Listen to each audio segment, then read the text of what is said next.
Jeff Anderson. As you heard, I'm the interpretation manager at the Robert R. McCormick House. I've been talking about the McCormick family for about 12 years.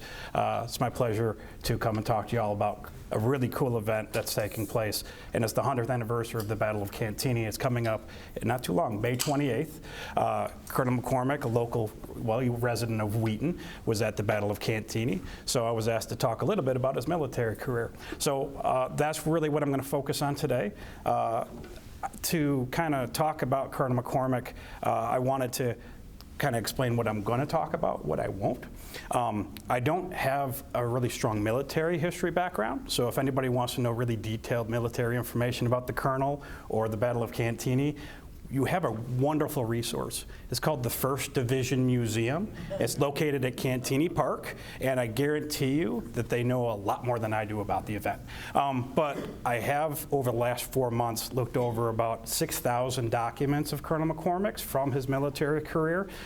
From that, I chose some of the more fun ones, and that's what I'm going to talk about and show you today. So I do know a lot about the family, and hopefully I'll be able to answer some questions if you have them about his family. Now, Colonel McCormick's family, to understand a little bit about his background, you have to understand there's 2 sides to the McCormick family. We have my history bromance. I really love Joseph Medill. Most of my talks are about him. Joseph's awesome. Joseph was an abolitionist publisher from Ohio, founding member of the Republican Party, and he's also the man who came to Chicago and took over the Tribune and turned it into one of the more powerful newspapers in the Midwest. In doing so, he helped people like Abraham Lincoln, Ulysses S. Grant become president. Joseph himself served as mayor of Chicago after the Great Chicago Fire, and he's also the reason for Cantigny's existence. Joseph in the mid-1890s purchased property out here. He called it Red Oaks Farms. Eventually it was renamed to Cantigny by Colonel McCormick later on, but Joseph's the man who eventually brought the family out here by building a house, which is where I work, the Robert R. McCormick House. So that was built in 1896, so that's Robert's maternal side of the family. So that's a brief history of Joseph Medill. But this is where the money comes from. Now, Robert has his father's side of the family, and that's this gentleman over here. This is Cyrus McCormick. Cyrus McCormick is also called the Reaper King. He's credited with inventing the McCormick Reaper. He brought the Reaper to Chicago and created the McCormick Reaper Works, eventually called McCormick Deering, renamed again International Harvester, and is still around today called Navistar. And that invention, besides making him very wealthy and one of the biggest manufacturers in Chicago for about 50 years, also revolutionized agriculture the world over. So these are 2 gentlemen that Colonel McCormick's descended from. And they're descended because Colonel McCormick's mother is Joseph Medill's daughter. Her name is Catherine, or the family used to call her Kate. And Kate decided to marry a gentleman named Robert Sanderson McCormick. This would be Cyrus McCormick's nephew. So these are Robert's parents. Robert's father was a U.S. diplomat stationed throughout Europe. He spent quite a few years in Russia as the U.S. ambassador to Russia. So this is Robert's family. This is his upbringing, this very wealthy, very powerful family that he's born into. Now, Colonel McCormick was not the only child. He had an older brother. He had an older sister who unfortunately passed away at a very young age. But Robert was the 3rd child and eventually became the patriarch of the family, the person who really takes over the Chicago Tribune. Now, this is the family he's born into, but Robert kind of comes into his own after he graduates from college. He graduates from Yale, knowing his brother was destined to take over the Tribune. Robert decides that he's going to become a politician in Chicago. He successfully runs for alderman.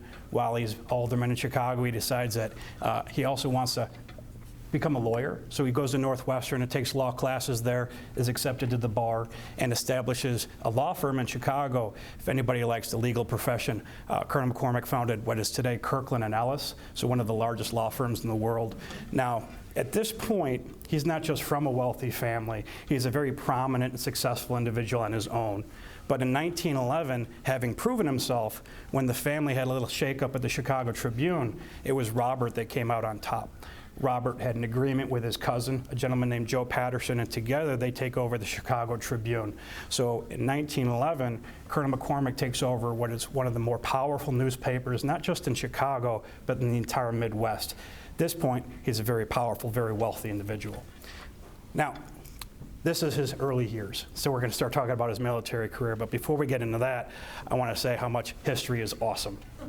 I love history. I've been researching this family for a very long time. I wrote my master's degree on this family, but when you do original research, you come up with some really cool stuff. One of the things that we knew existed was a letter from President Grant written to Joseph Medill, Robert's grandfather. We knew it existed. We've had transcripts of it. It's a really important letter. It was written to Medill right after he became mayor of Chicago after the Great Chicago Fire. And going through Colonel McCormick's military records, lo and behold, we find this letter from President Grant to Joseph Medill. So you never know what you're going to find when you do research. Now, an even cooler thing when you do research on something is you find something that changes your entire viewpoint on a subject. Now, Colonel McCormick served with the 1st Division. We know he served later in his life than was normal, but this document changed our entire viewpoint of Colonel McCormick's and why he wanted to serve and how he served. The document is dated August 1st, 1898. When I first saw it, I thought it was a mistake. I was like, I don't know what this is, but it doesn't make any sense in the historiography of the McCormicks. This document was to Robert's cousin, Joe Patterson, the day after Robert turned 18. Robert was born July 30th. This is from August 1st. Born July 30th, 1880. So he just turned 18 years old. And in the letter, he's saying, yes, if you and your brother, Colonel McCormick, I call him Colonel McCormick just naturally, Robert McCormick, come to Florida, we'll enlist you in the military, and we'll send you overseas during the Spanish-American War. So he was trying to become a soldier at this period of time. Of course, he finally became old enough to do so. He did have his parents' permission, which isn't mentioned in the letter because he needed that. But in the letter, it also, I find this hilarious, and Colonel Herbert, director of the 1st Division Museum, loved it. They're saying, if you don't like military underwear, bring your own. So obviously military underwear at this point was lacking. But in this letter, it changes that Colonel McCormick tried serving as soon as he was able to when the country needed him. So this really kind of shocked us. We were like, wow, we thought it was something he wanted to do after he had come home from seeing the Russian front, but it didn't. This shows that he wanted to serve the moment his country needed him. He doesn't serve because the war ends a couple weeks after this, so Colonel McCormick never ends up signing up at this point. Now, to kind of talk about his service, we have to talk about Colonel McCormick's first wife, Amy. Robert, when he was president of the sanitary district, started running the Tribune. He was dating a lady named Mrs. Adams.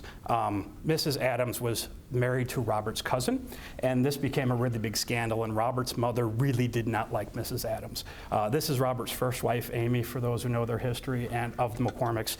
And Robert's mother said, I want to separate these two, and I can do this by sending her son, Robert, to the Russian front, because they got an invitation for them to Tribune to send a war correspondent over to the Russian front. They got this because Robert's father had been a U.S. diplomat, the ambassador to Russia for 3 years. So this is how they get this invitation for Robert to go to the Russian front. So she's like, I'll separate the two of them, he'll lose interest, and Robert jumps at the opportunity. She also says, here's $25,000 and you can leave Amy. So this is how much she did not like Robert's first wife. Now, to get Robert to the Russian front, the Russian embassy basically tells Robert, you can't come as a reporter. You have to come as a military man because none of the officers will respect you. They won't give you any information. Robert decides to make a plea to Governor Dunn, Illinois Governor Dunn. And he's a Democratic governor, so as you might have guessed, the Chicago Tribune, which was pretty conservative and Republican at the time, did not like the family. He said, there's no way in hell I'm going to help out the McCormicks any way whatsoever. But the Tribune placated him by basically saying, we're sorry for the negative attention we've been giving you. You're a great governor. Yay, Governor Dunn. So this letter appears, and he appoints Colonel McCormick as an honorary officer, a colonel, with the National Guard. So it's more of an honorary thing.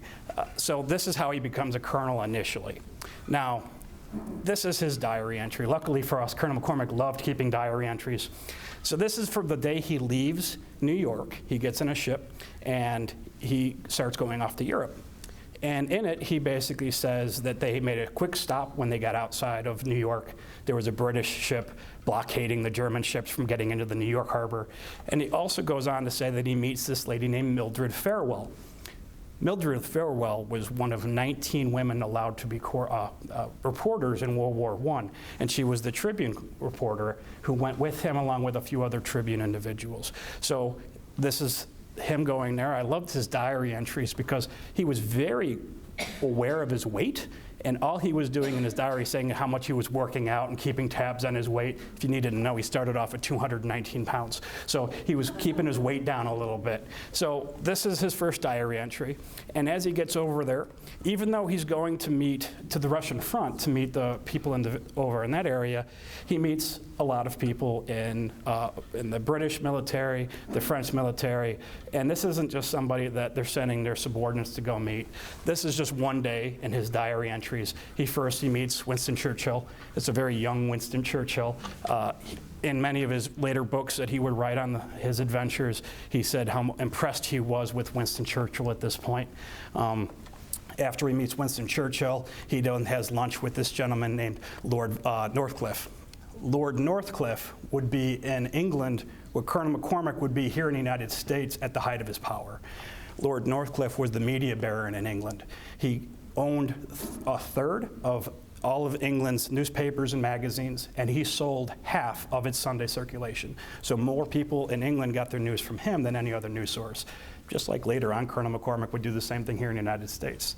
So this is his main point of contact while he's out there is Lord Northcliffe. So these are the types of people he's meeting. While he's there, he is asked by the British to take a package because they know he's going to the Russian front. And it's a bunch of signal flags that they're supposed to use that they can then communicate to each other. And Robert agrees. And while he goes over there, later on in his books, he talks about this is his first voyage into espionage because he keeps seeing spies, German spies, the entire way he's going to Russia. Now, I thought it was just him having fun when he was remembering things later on. But there's 8 different diary entries where he keeps saying, saw the spy again, saw the spy at the hotel, saw the spy on the train. So he keeps seeing the same individual the whole time he was there. But he does get to Russia. He does drop off the packages and everything's safe. Now, there we go. So this is where his destination was. He gets to the Russian front, and he's got an invitation from the Tsar, but one of the things he's really looking forward to is meeting this general, Grand Duke Nicholas. This is the person in charge of all of the Russian military at the time. And this is his diary entry from the day he was supposed to meet him, and I can tell by his diary entry he was very upset because the Tribune photographer that went with him didn't show up. So he did not get his picture with Grand Duke Nicholas. So in his diary, he says Thompson was late, missed the appointment. He does go on to interview the Grand Duke Nicholas, and Nicholas says that he doesn't think he can win the war unless they get more railroad access. Now, this is just one individual. He does go on to meet Grand Duke Peter and a few other different individuals, and he's getting their permission to go see the Russian troops. So, the gentleman who missed the Grand Duke, this gentleman, Donald Thompson. So this is a Tribune photographer and at this point a videographer. He takes some brand new video equipment from the Tribune with him, and he's there to document a lot of what Colonel McCormick is seeing. And if you want to see what he's seeing, we got some pictures.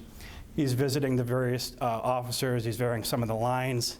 He's also seeing some of the sights, getting to know the troops, and taking photo opportunities. This is one of my favorite pictures of the Colonel. So, Colonel McCormick, we kind of talked briefly about his interest in the lady named Amy. Let me introduce you to Amy. This is Amy. Amy, when Robert went overseas, didn't stay at home. Colonel McCormick arranged to have her come out to Europe too. So when they both landed, they got married. So this is a picture of Amy and Robert. Now, I don't know about any of you, but I did a lot of planning for my wedding day, and I have a lot of records. The only record Colonel McCormick has from his wedding day on March 10th was it was all over by 11 o'clock. But this, I mentioned that Robert's mom gave him a considerable amount of money, $25,000 basically, to go over and enjoy himself and get away from Amy. One of my favorite stories is he takes that $25,000 and he buys a strand of pearls, and that's the gift he gives Amy on their wedding day. So this is a way to make his mother very upset. And at this point, Robert was such a prominent person at the Tribune that there's nothing she really could do about it. So this is Robert's marriage to Amy. I'd like to mention that Amy is with Robert almost the entire time he's serving. When he's on the Russian front as a war correspondent, she's volunteering her time in the different hospitals. She is a trained nurse. That's her in a nurse's uniform. She comes from a very prominent military family. Her father was Bernard J.D. Irwin, a general in the Civil War. Her brother was a two-star general in World War I. Her nephew was a three-star general in World War II. And don't leave her out. She's buried with full military honors for serving as well. So she comes from a very prominent military family. Didn't take much for Robert to pick up the phone and make sure she was buried with those honors. So that's Amy. So this is Colonel McCormick, pretty handsome young guy. This is what he looked like when he was a war correspondent. One of the things that he was doing was he was writing back to the Tribune about his experiences there. And those experiences were eventually published in the Tribune, and when Robert returned home, he published his very first book. And it's called With the Russian Army. So these are his memories on the Russian front. I find it to be a very historically important work because he was the only U.S. war correspondent allowed on the Russian front at this period of time. So it's a really great resource. He also has a lot of his officer materials that he wrote, kind of things that he did in there. So I love this book. Now, it's not just pictures. He was taking video there. So one of the things they brought home that people could do is they can see video of what was happening on the Russian front. So if you had 25 cents, you could go to the Studebaker Theater and you could watch the video from the Russian front. Now, I don't want to make this sound like they were supporting the Russian side on this because they wanted to be as unbiased as possible.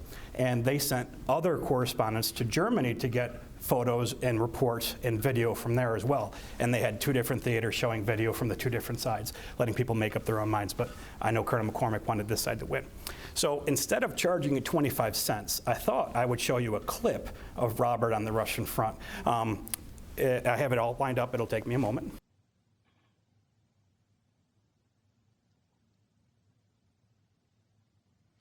The following scenes are taken in the lines north of the Volga River, from which the Russians have recently retreated. The soldiers are men of the Simonovsky Regiment of the Imperial Guard, one of the crack regiments of the Empire. The photographer would visit this regiment during an interval between combats. The men were delighted at the diversion afforded them and threw themselves into the making of pictures with enthusiasm. These pictures were not taken under fire, but are the exact reproductions of the method of the Russian infantry in attack carried out by the men who have been fighting in the war from its beginning. The scene at the top of the wall is also staged by the enthusiastic soldiers, but the wall is the actual front line of the Russian defense, and the troops are the troops appointed to defend that particular position. The wall is, of course, exceedingly strong against infantry attack, but absolutely indefensible against heavy artillery, which would knock it to pieces in short order and make every brick a weapon to destroy the defenders.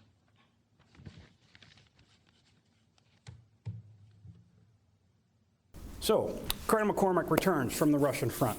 At this point, he sees trench warfare on the Russian side. He saw the lines of the French and the British lines. He got to see war, and at this point, he's supposed to leave the National Guard. It was a temporary, honorary position.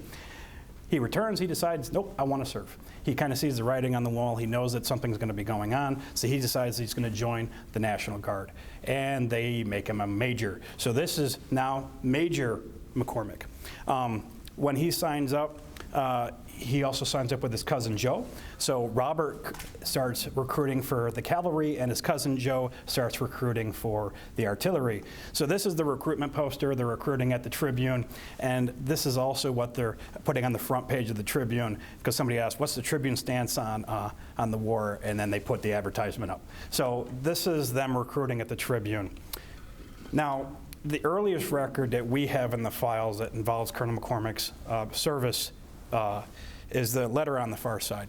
And in it, he's being told that even though he's recruited a cavalry, he's going to be turned into a machine gun troop because they didn't think that the cavalry was going to be that much more useful moving forward. So his cavalry unit's also becoming machine gun troops. So this is what this first letter's showing. Now, this leads up to, well, Pancho Villa, basically. Pancho Villa starts causing trouble, and 100,000 people get called up by the president. Colonel McCormick's one of them, and some of the first troops to arrive on the Mexican border are from Illinois, and that's Colonel McCormick's troops. And you can see on June 27th, he takes the oath. The next day, he passes his physical examination, and the day after that, this is the best part. He finds out from Colt that they're going to sell him machine guns. Now, the reason this is so important is because he's supposed to have a machine gun troop, and he can't find any machine guns. So he starts using his own connections and his own money to solve his problems. So Colt, after months, and he'd been doing this for months, had been contacting Colt, contacting Winchester, Remington, trying to find somebody to sell him some machine guns. So finally Colt says they'll sell him 5. So this is how he first gets his machine guns. Now, he has a lot of trouble getting from Chicago, getting his troops all the way to the Mexican border. He's having issues getting trains to take the troops and the supplies. He's marching his troops at various hours, and when they finally arrive at the Mexican border, he's not very happy. There's no supplies there for him. There's no machine guns awaiting for him, and there's no horses for his cavalry unit, which is a problem. And it's hot, and the troops aren't very happy. So this is what Colonel McCormick gets to deal with when he first gets to the Mexican border, and he spends the next couple of months there, serving under General Pershing. So these are some of the things that Robert does while he's out there. He does a lot of drills, a lot of marching, a lot of patrols with his soldiers under his command, and at this point, he's got 140 people serving under him. 125 of them were from Chicago, and there's one odd duck from New York that I'm sure that McCormick wasn't too big a fan of. But this is some of the people he's serving with. He knew the food was going to be bad. So I love this diary entry. He said the food was, inedible, so I have to go to the city to go eat. Now, he knew the food was going to be bad because he got to see the field kitchens that they had. And before he even left, he bought his own field kitchens. So Colonel McCormick, again, used his own money to probably solve his problems. And he buys 3 field kitchens from a Canadian firm, and he has them brought to him on the Mexican border. So these are just some of the problems that Colonel McCormick is encountering just on the Mexican border, not having the supplies, not having the things he needs for his troops. But lucky for him, he's got the wealth and the connections to solve all these issues. You can think of all the other groups that are there who don't have somebody who's a millionaire buying all the things that they need and supplying the troops. So this is him on the Mexican border. It's hot. No one's real happy. There's always this fear of, fighting might occur. But the one thing he's got going for him is he's getting letters from home. So this is a letter from his mother. Kate's interesting. That's Robert's mom. So this is while she's visiting Yellowstone for 10 days. She writes a letter to Colonel McCormick, and she basically says she has no one to talk to because everyone that's there is from the touring class, except for Freddie Havermeyer and his wife. I'd like to point out that everybody in the tourist class at this period were fairly wealthy individuals to travel all the way to Yellowstone. She goes on to basically say that Freddie is the same age as the colonel, and he's got an older wife who's the same age as Mrs. Adams, 48 or 49. So she basically won't even call her Colonel McCormick's wife or by her name. She still calls her Mrs. Adams. And she's aging her 6 years because she's not this old at this point. And then she goes on to basically say, except that she's good looking, so she calls her ugly. And then she goes on to say that it's pitiful and grotesque, everything she's trying to do to look like a younger lady. I think she's kind of mean. And then she would go on to say that there's no way that it's going to end except for a divorce, basically. So I have a feeling she's basically telling the colonel what he thinks of his current relationship. I love Amy, so I don't agree with her at all. Now, at the very end of it, she has something to say to the colonel. She says, well, I'm reading about you in the newspaper. I'm glad you brought a correspondent with you. I heard it's 104 degrees where you are. You lose 20 or 30 pounds and come back, look good looking. So she calls him fat. So this is the kind of letters he's got coming from home. The only thing that I think he's got going for him at this point is Amy isn't in Chicago. She's actually on the Mexican border with Colonel McCormick. She's just traveling around with him. So when Robert went somewhere, Amy went with him. So this is this awesome, the kind of mothering that Colonel McCormick had. Now, during the punitive expedition, there's something that happens and it kind of overshadows the next several years, all through World War I. And that's the Chicago Tribune was saving jobs for anybody who signed up in the National Guard and got called up. They said, we'll save any position for anybody who goes and serves. And not everybody did that. Henry Ford basically came out and said that anybody who signs up or goes and serves, their jobs will not be saved. Well, Colonel McCormick didn't like that at all, and he said, you're an anarchist. So he calls Ford an anarchist in his newspaper, and Ford gets really upset, and he tries suing the Tribune for $1 million. So at this point, it's a really big lawsuit, and it would take years for this to actually go to court. But this is something Colonel McCormick has kind of over his head during this period of time. Long story short, Robert would lose this legal battle, and they awarded Ford 6 cents instead of the $1 million he asked for. And Colonel McCormick said, I won't pay you. He's like, you could take me back to court again. So they did end up making up later in their lives, but this is a huge legal case that's kind of over Robert's head the entire time he's in the military. Now, one of the things that Colonel McCormick did after he returned home when he was on the Mexican border is he has an idea.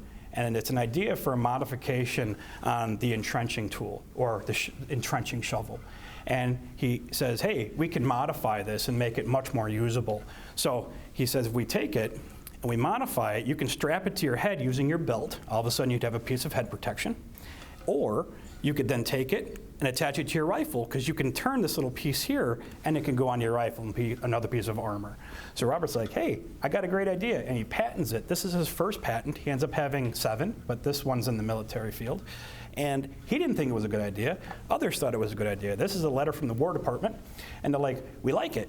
We think we should do something with it. Send us a sample of it, and maybe we'll manufacture it. So this is Colonel McCormick's first patent. He's trying to save the lives of the people he's serving alongside. So this is kind of neat. Colonel McCormick, after returning home from the Mexican border, is asked to go to a committee to talk about how prepared the U.S. Illinois National Guard is, and in case something happens. And at this, I took a couple clips. The very first thing he says is that there's not even 10% of the machine guns that they need at the time. He said, I couldn't find a single machine gun in Illinois when we got called up. When I went overseas, we were so unsupplied that we had almost no ammunition, no horses, no food, and when we got there, the conditions were horrible. He said, none of this would have been a problem if every single congressman served in the military, if they had a family member who served in the military. Everything would be paid for. So this is Colonel McCormick at this big committee. So that's what his opinion is on politicians at the time. Colonel McCormick, once we declare war on Germany, gets word that the first Illinois Cavalry, which Robert was in charge of, was not going to get called up. And he's like, no, this ain't going to happen. So he writes a letter to General Pershing, who he served under. And in it, he basically says, I'm serving as an example, because I'm telling people in my newspaper that they need to sign up. I'm not serving for a military title. I'm not serving to wear a uniform. I'm serving to lead an example. I love the fact that he wrote this when he did, because that exact same day, he gets a telegram. And it says, General Pershing has called you up to be a part of his personal staff. If he had got this telegram earlier, he never would have written this letter, and I would never have this really awesome why he chose to serve at this time. And then his official document, a military document that actually is telling him where to go to serve under General Pershing, is here. So at this point, Robert's been brought into regular service, and he's a major at this point. He goes overseas with General Pershing, and the first thing he really kind of does to make a name for himself is he starts expanding the Chicago Tribune. He goes overseas and he says, I think that we have a chance to make a new newspaper here. And he creates the Chicago Tribune in Paris. And they call it the Chicago Tribune Paris edition. This way, the troops that are serving can still buy the Chicago Tribune and get their news. So this newspaper would outlast the war, and he would continue it going, and it eventually became the Chicago Tribune Paris edition. So the Chicago Tribune was being produced somewhere else as well. One of my favorite stories about him doing this was that once the war ended, Colonel McCormick said, I'm not going to profit off of the war. So he writes a check to the U.S. military for all the profits that they made with the Chicago Tribune wartime edition. So this is just one way that Robert was no longer running the Tribune. Yeah, he really was running the Tribune. He just had somebody taking care of day-to-day operations. Colonel McCormick, when he was serving under General Pershing, Pershing wanted to use him for a really fun reason. Robert was fluent in French. He was brought up in a really, really wealthy family. And all of the French officers he had to deal with were the exact same. Wealthy people who fluent in French, because the French aristocracy were the officers at the time that he had to deal with. So he basically brought his own person with that personality to go deal with them. So that's why Pershing liked Robert so much. But Robert didn't want to serve as a liaison officer. So he talks Pershing into allowing him to be sent to a French artillery school so he could be trained as an artillery officer. And we have an entire diary with all his range finding and trajectory calculations. And I think I'm decent at math. I don't understand any of it. So this is the complex math that he needed to learn at that school. And he ends up translating a lot of this over and making his own manuals later on when he was an artillery training officer. So this is what he's doing there. So Robert gets attached to the 1st Division. The big thing about the 1st Division at the time is it's called the 1st Division because it was the 1st Division. But a lot of times it's also called the American Division during this period because they were the only one over there. So a lot of times when Robert's in his diary, he's talking about the American Division, he means the 1st Division. So he gets attached to the 1st Division as an artillery officer. And they're in a light sector. The French and the British didn't think that we had enough training or combat experience to go take off anything else except for light combat areas. So Robert is there, and he's training his troops, and they're preparing for a bigger offensive. They know that the French and the British want to use them as reserve troops, but General Pershing, who's in charge at the time, does not want that. He wants to be able to be in charge of his own troops and basically dictate their own fate. Colonel McCormick has a really interesting day on March 1st. On March 1st, Colonel McCormick's artillery troops see a German advance, infantry advance, and he goes and calls in for permission to open fire. And his commanding officer is not in. So his subordinate declines Colonel McCormick's request to open fire. So Robert goes back to his troops and orders them to open fire. So basically he disobeys orders. This was written March 3rd. And this is his commanding officer explaining what happened and how Colonel McCormick opening fire caused everybody else to start firing as well. And they kind of caused this German advance to retreat again. So Robert's called in the General Pershing's office, and he's not sure what they're going to say about it because he did defy orders. And when he gets there, he sees all of his officers are there as well. And the story is Pershing gets up and says, at least one of you knows when to disobey orders. This leads to Colonel McCormick's commendation for his service in World War I. So this is from that action, from him defying orders. But this is that commendation that he received. So even though they're not on the front lines at this point, they are still firing. His diary entries are full of all of these different times that they come under fire. They're shelling the areas that they're at. Troops are dying at this point. Now, they know something big is on the horizon. All the officers get told this. And Colonel McCormick has to start dealing with moving his troops. But not just that, he has to deal with something called the Spanish influenza. The Spanish influenza kills more people than all the casualties, all combat casualties in World War I. I've heard estimates way over 20 million people die from it. Now, Colonel McCormick has all of his troops start getting sick, and he doesn't know why. So his diary entry leading up to the Battle of Cantigny is just chock full of his soldiers and officers getting sick and having to leave. But it's not just them. He starts getting sick. In his diary entry from the 13th, he says he feels rotten? Yeah, feels rotten. And he's not feeling very good. More and more officers get sick. And you can go down the diary entries, and you can see that this is going on all the way through the 29th. The Battle of Cantigny happens on May 28th. So basically, all of his soldiers, all of his officers, and it's not just his, it's going through everywhere, are getting sick, and they're having to be pulled into hospitals. Now, one of my favorite things is, There's other documents not written by the colonel, but they refer to him, and Robert gets his hands on them. He's so sick before the Battle of Cantigny that he's being carried from officer command post to another post because he doesn't have the strength to walk it. And the reason he's not being taken out of combat is because so many of his officers aren't there, and it's not like there's another division to back them up. It ends up just becoming the 1st Division. So Robert stays there to make sure that the Battle of Cantigny, his artillery, happens under his command. So that's why he's still there. Now, the Battle of Cantigny. I mentioned I'm not a military historian, but I'm going to try to get this. The Battle of Cantigny is one of the more important early military battles in American military history. And the reason for it is because who we were up against. We were an untested military on the world stage at this point, using troops that hadn't really been battle tested at this point. Small battles, small skirmishes, but that's it. But this was against unarguably the strongest, most well-prepared military in the world, the German military.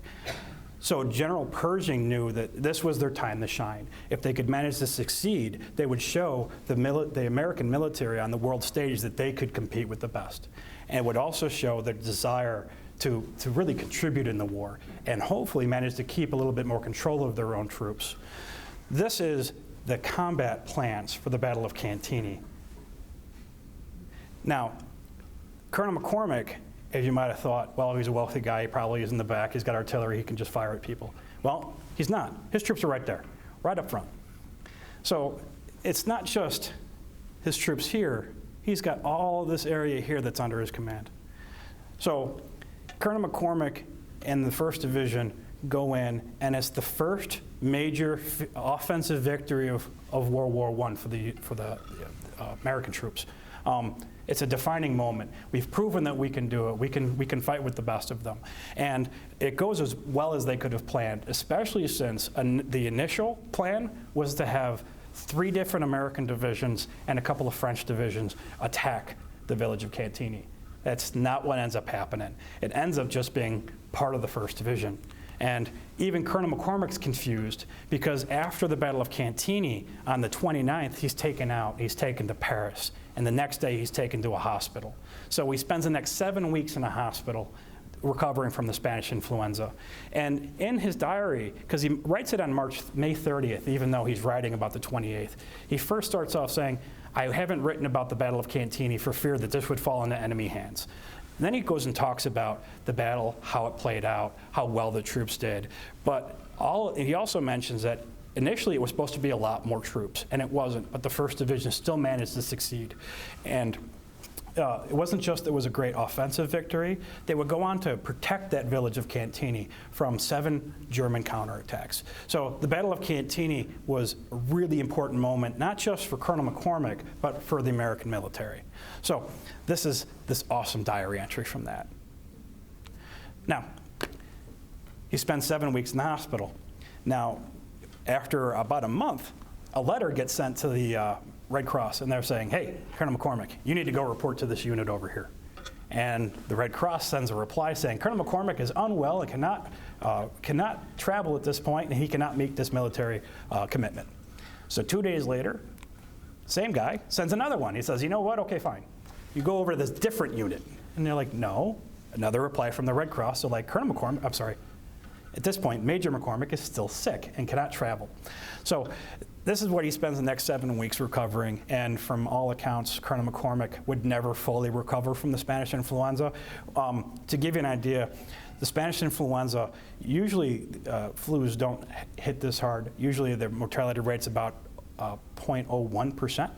Spanish influenza for men between the ages of 20 and 40, it was 7.5%. So this was what he was dealing with, and he did eventually recover, but supposedly it did bother him the rest of his life. Now, what Colonel McCormick didn't know was he was no longer a major. He'd been promoted on May 9th.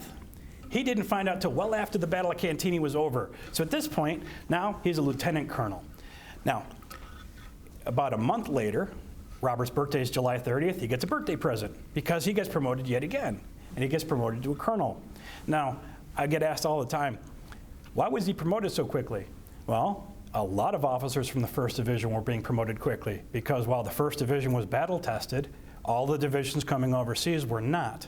So they were finding battle-trained officers, and where do you look? You look to the 1st Division. So all of these officers are being promoted and moved into different divisions. Colonel McCormick, however, was promoted and then sent home. Pershing wanted to be a training officer at Fort Sheridan for a while. So this is where he becomes a colonel, and I love when kids ask if he was a colonel like Colonel Sanders. They're like, no, he's really a colonel. We have evidence to prove it. So now he's Colonel McCormick. I can start calling him that again. So Colonel McCormick, after he's brought home, the war ends, and he receives his honorable discharge.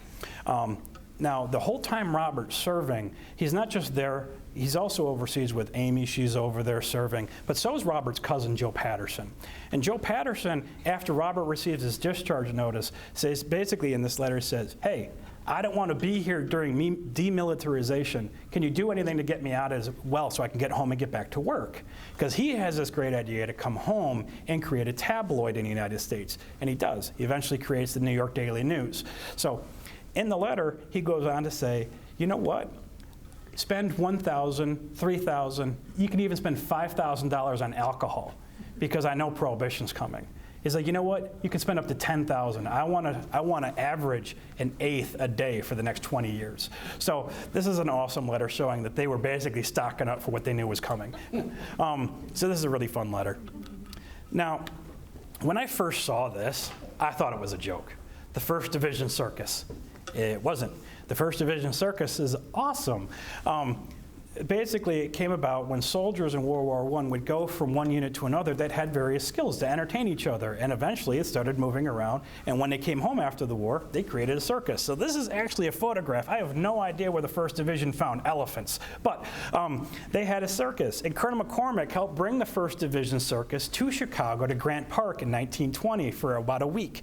And in the letter, he's basically saying, I hope you got, he's talking to a general, he's like, I'm hoping you're gonna come and enjoy the 1st Division Circus while it's in Chicago. So this is just one of the things Colonel McCormick does after the war. I just thought the circus was awesome. Now, a lot of people in the 1st Division came from Illinois, and Colonel McCormick wanted to make sure that they were honored. So after he returns home from the war, he creates, in Chicago for about the next 10 years, a big celebration called Cantigny Day. It's also what we're calling our May 28th event, if you come to Cantigny Park. So he creates a celebration in Chicago for those who served at the Battle of Cantigny and those who wanted to honor them for the next decade. Beyond doing this, he also, in 1919, right after he returns home from the war, he goes to St. Louis as an Illinois representative, and he becomes a founding member of the American Legion. So Robert helps found the Legion. It's an amazing organization. And he doesn't just help found the Legion, he ends up founding a Legion of his own in Chicago because he had been promoting a lot of his soldiers, a lot of his Tribune employees to sign up as well. So this way they'd have a Legion post at Tribune Tower. But he spent a lot of time at Cantigny. So Robert creates another Legion post here at Cantigny. This one's still active through the 1st Division Museum today. So this is the 1934 Cantigny post, Cantigny Legion post. So these are the men that were also serving out here. Now, we do a lot of Legion events at Cantigny. It's the same Legion post, so if you like pancakes, they do pancake breakfast and a lot of stuff, but it's still active and it's still a really awesome organization. Now, Colonel McCormick did one more neat YouTube video, so I'll do that in a moment. Colonel R.R. McCormick, who fought at Cantigny with the 1st Division, makes an address. 20 years ago this summer, General Pershing formed the 1st Division. Its soldiers came from every state and of the races which have joined to make the American nation. Throughout its history, the 1st Division served as a training school of war, graduating battle-hardened officers to lead the fresh troops from America. So what you just saw was Colonel McCormick giving his famous 1st Division speech at the village of Cantigny. It was a part of that monument ceremony where they created a big monument to the 1st Division at the village of Cantigny, France. This is really important to us because that's where a lot of our McCormick Foundation board and members of the 1st Division staff are going overseas because they're actually moving that monument from a farm field into the village of Cantigny, and we're paying for all of it. So again, they're going to rededicate it at the 100th anniversary, and this is what's going to be happening shortly. So this is that neat little tie-in. After the war, Colonel McCormick had a great respect for the men he served underneath, and he served under quite a few. He had great respect for General Pershing, his direct commanding officer, General Altman, but he also had a growing respect for General Summerall. And Colonel McCormick decided, well, after Amy passed in 1939, he had this other house in Aiken, South Carolina, and he's like, I didn't really need it. But General Summerall had been appointed commandant of the Citadel, the military academy. And he's like, you know what? You want a house? So he donates his beautiful home called Whitehall. And if you want to have an idea of what it looks like, the same architect that did the addition at the McCormick House built Whitehall. So it's a very beautiful home. At the time, it was estimated 1941, $150,000 to the Citadel, so that General Summerall and his wife would have a place to live. It's about 90 miles away from the Citadel, but they could spend the weekends there. So we have a bunch of awesome letters from them thanking Colonel McCormick for donating this property to them, especially from Mrs. Summerall. She's like, I never thought I'd live in a house as beautiful, so thank you so much for allowing this to happen. So he's like, it's just one of my houses. So he donated his house to them. Colonel McCormick, one of the coolest letters we have in our collection, I think, is this one. And it's a letter from Selma O'Hare. Colonel McCormick helped name like every airport in Chicago. And when they wanted to name what today is O'Hare Field, he was on the committee to help name it. And one of the suggestions was to name it after, well, him. And Colonel McCormick's like, ain't gonna happen. And he leads the call to name it after Butch O'Hare. And this is a letter from Selma, Butch's mother, to Colonel McCormick saying, thank you for helping honor my son by getting the landing strip named after him. So it's a really amazing letter showing how Colonel McCormick was trying to honor those that also served, especially, and gave everything. Now, during World War II, Colonel McCormick, he was 64, so he filled out his draft card. They did not take him. He had been in the officer reserves for 20 years, but at this point, all he really could do was support the military at this point. Now, this is once the U.S. was involved in World War II, because Colonel McCormick, after returning home from World War I, never again wanted to send U.S. troops to a foreign conflict. He was a non-interventionist the rest of his life until the Battle of Pearl Harbor, and then he changes the Tribune's tune, and they supported the going to war, to raising a big offensive and defensive military. But people knew that Colonel McCormick had served, especially people from military families and soldiers themselves. So there's a whole bunch of letters from family members like this one. This is the wife of a soldier of the 95th Infantry, and she's saying, my husband has been serving for 1.5 years. The Germans have surrendered, but yet they want to take the 95th and send him to the Pacific. They have lots of divisions that haven't gone overseas, that have been trained and are ready to go, but yet they're making my husband go as well. Hasn't he given enough? So there's lots of these letters where they have grievances, and they're writing to Colonel McCormick to see if he'll publish their works. And he does publish quite a few of them if he thought they were worthy. So this is just one way that he was helping in World War II. When Colonel McCormick passes in 1955, he had done a lot after World War I to support the military, to support veterans. And when he was sick, the last 2 years of his life, he had enough time to plan what he wanted to leave behind. Colonel McCormick had no children, so he was deciding what to do with his legacy. He decided in his will, he says, you know what, take my farm, because Cantigny had been a farm, and open it to the public as a park. Take my house and preserve it and open it to the public. That's where I work, the McCormick House today. And then he said, honor the 1st Division. So when the park opened up in 1958, they started plans to work with the First Division Foundation, and then the First Division Foundation has been at Cantigny Park since 1960, almost since we opened our doors. And they've been there. They're, in my opinion, one of the best military museums in the country. I used to go there as a kid. Now I get to take my kids there as a kid. If you like tanks, they got tanks. They also just did a major renovation. So if you go there, they talk about the U.S. military history through the lens of the 1st Division. So when you go through, you can actually walk through the trenches of Cantigny. You can walk through onto the Normandy beaches. You can walk through the jungles of Vietnam. And the new awesome addition that just added talks about everything afterwards. So they have a lot of really great experiences in the new exhibit. So if you haven't been there recently, it's going to be amazing. So this is how we've chosen to honor the First Division. And this is just one thing. The foundation that Robert's left behind to date's given $1.6 billion of his fortune to charities. And it's not just journalism charities and Chicagoland and communities. We have our own veterans organization as well, so we give money to help support veterans and things of that nature. So part of Robert's fortune goes to help veterans today. I know I went beyond my time. I'd like to thank you all for coming. I hope you enjoyed your talk today.